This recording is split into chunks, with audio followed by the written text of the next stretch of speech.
Meron tayong bawang, sibuyas, kamatis, patatas, repolyo, carrots, bagu beans, at bell pepper, at ito yung ating pork.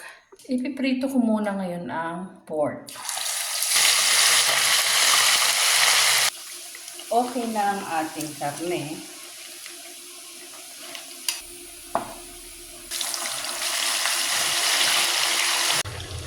At habang nagpiprito ako ng pork, ipiprito ko naman dito sa kabilang side ang patatas.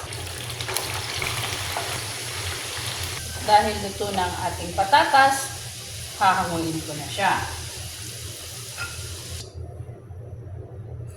Isusunod ko namang iprito ay ang ating saging.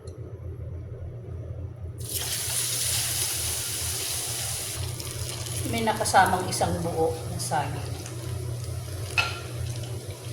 Ayan. Ready na po ang ating saging. Susunod ko naman ang carrot.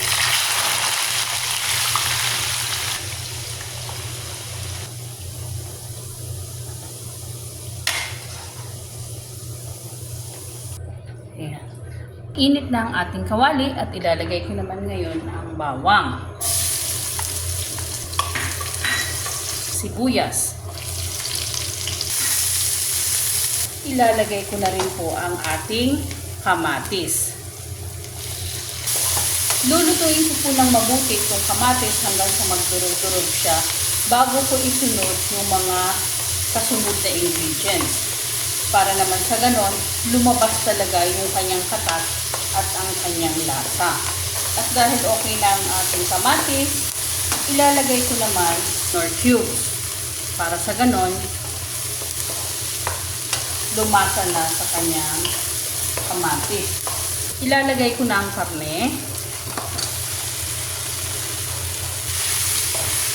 Dahil ito naman ang ating karne, isusunod kong ilagay itong beans dahil hindi ko siya pinirito.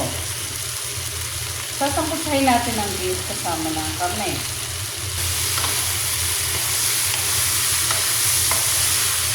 Ilalagay ko na ang pork and beans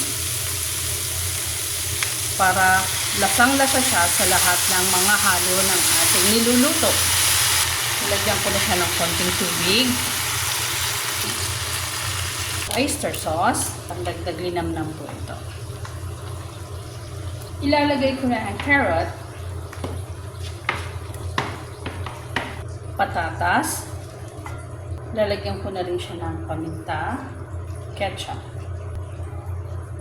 konting toyo, bell pepper, repolyo, pechay. Ayan. Nang hahalimuyak at nag-aanyaya na, kumain na tayo.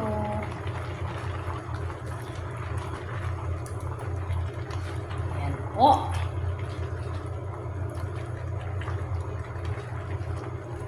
Almost done. Puchero is done.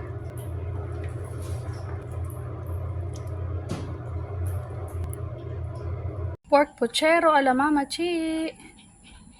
Kain po tayo.